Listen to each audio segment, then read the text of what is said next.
We have some breaking news as a shocking new report as it pertains to Mitch Marner has just dropped, and this changes everything for the Toronto Maple Leafs. And this report is involving a trade. Yes, you heard that correctly, a trade with Mitch Marner, who is a pending free agent. We're going to dive into this crazy report as well as some other things in this video, some other updates surrounding the Leafs. It's going to be a crazy rest of this week. But before you do it all, if you're a part of the percentage who aren't subscribed to the channel, this is the place to be for daily Leafs content. We're on the road to the big goal of 30,000 subscribers. You guys have been beasts, so thank you guys for that. There's a ton to go over today.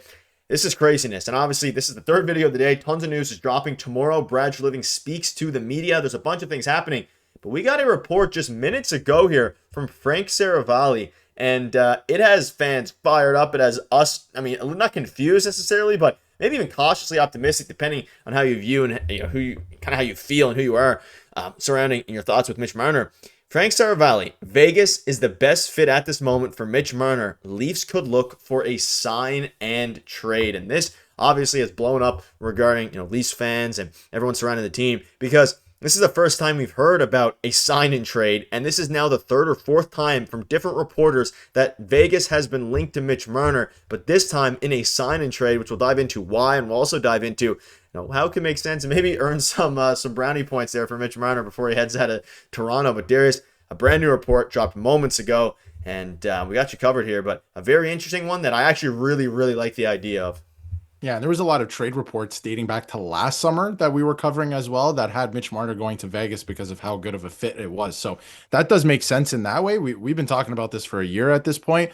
And Vegas, like you mentioned, has been brought up in terms of they'd probably be interested in Mitch Marner.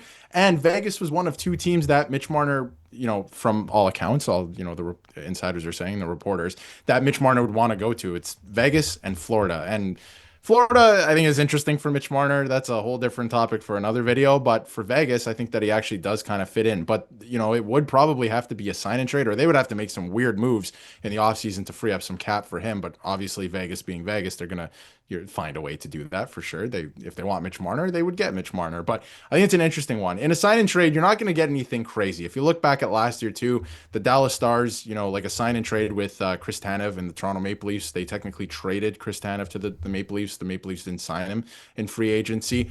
They didn't get much out of it, right? Like, you're not going to get anything crazy. This is not like a 1-for-1 straight up trade where both players have term or anything like that. It's not going to be anything crazy in return. But if you can get anything, any type of asset in return for a Mitch Marner that is leaving, which is something we'll talk about later in this episode as well, I think that could be looked upon as a win. And I don't think it's about replacing Mitch Marner anymore. I don't think you want to replace Mitch Marner. You want something different. You want to go a different direction. So this is very interesting if they could end up, somehow figuring out a sign and trade with Vegas to get some type of asset back in return.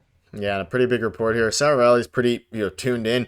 Vegas now seems to be the front runner for Mitch Marner, but also multiple reports here. And we can see here from Darren Dreger, and we had a video earlier a few hours ago about how it's 99% guaranteed that Mitch Marner leaves Toronto. You pair that with all the other reports that have happened. Now, this afternoon, early this evening, you have Vegas coming out as a sign and trade partner, and Darren Dreger said also this afternoon that it's his understanding that Toronto Maple Leafs core four will no longer continue. Mitch Marner appears headed to free agency and does not expect him to return to Toronto. We covered that in our video earlier, but this is a new report. This one dropped, as you can see here, 15 minutes ago as of the time of recording. And of course, the report we covered earlier was also surrounding this, but a bit less direct now. So this is Darren Dreger twice, and we spoke about how Darren Dreger has been a mouthpiece for Mitch Marner's agent in the past. It is true. He is at times. However, I don't think he would completely ruin his credibility in this way, continuing to double and triple down on the fact that Marner is going to head out of Toronto, and the core four is, officially over. We'll have more videos on that.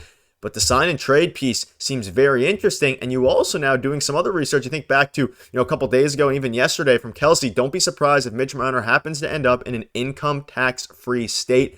That's how things are trending in today's NHL. And if that happens with yet another superstar, we need to start talking about how this is becoming a problem. And of course, it is a problem. But we also think back to the video we had a few days ago with all the different teams that Mitch Marner was linked to. You mentioned them, none of which were Canadian teams, mainly because of the income tax. And you think back to Brian Burke, he was on a podcast and he was saying that in his time, a bunch of different players had no trade clauses of 8 teams, and I believe 7 of them were Canadian teams, and none of them wanted to come to Canada, and that was directly from their agent rather than the actual player themselves a lot of the time, because then the agent makes more, and Mitch Marner, whoever the player is in this case, makes more. It all makes sense. It's all trending to it.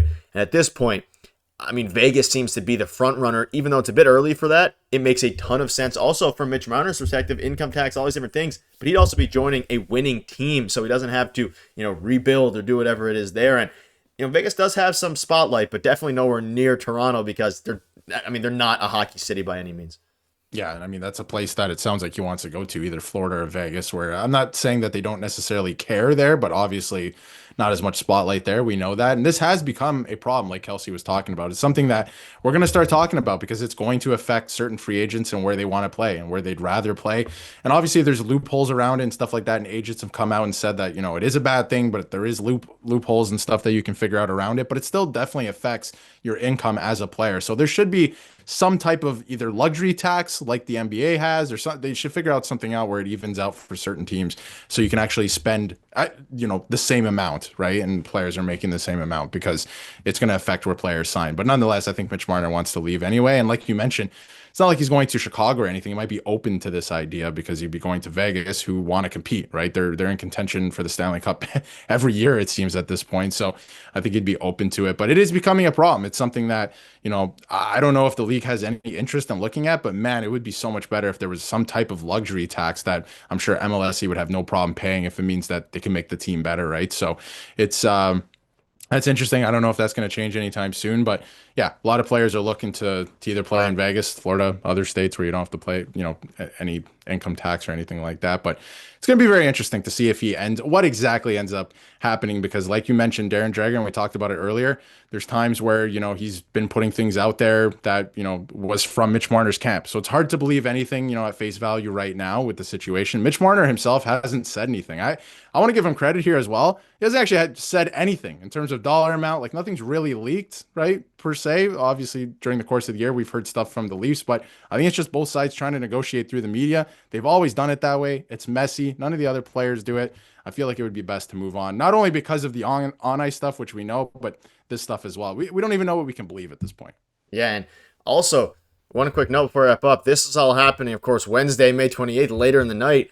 Tomorrow, in less than 24 hours here, we're talking about from Brad Treliving. We're going to hear directly from himself. So all these things happening now are intriguing times, and I think that Brad Treliving will shed some light onto how he feels, and of course, we're going to be reading between the lines during the conversations, all these different things, and ultimately, it's going to be a very, very interesting next few days, next few weeks, but also as we approach July 1st, the free agency, day, but also we're going to start to, I think, know sooner, every single day, better and better what Mitch Marner's future is. And at this point, it seems like it is Vegas. One other note, Frank Saravalli came out today in the morning show and also mentioned how the Hurricanes were not the only possibility for Mitch Marner at the deadline. So Brad Treliving tried to get him gone, I think, here because he knew that he was going to leave. And ultimately, it seems like even though Craig Berube loves him and everyone loves him, it's going to be coming to a turning point here very, very soon. And tomorrow with Brad Treliving, all this is going to come to a culmination to some degree, and we'll hear from the GM himself. So that'll wrap it up. Let's know below what your thoughts are on this new report. A very interesting one. I think a sign and trade is very possible here, and we'll keep you up to date either way, and no matter what. Thank you guys for watching. See you later. Cheers.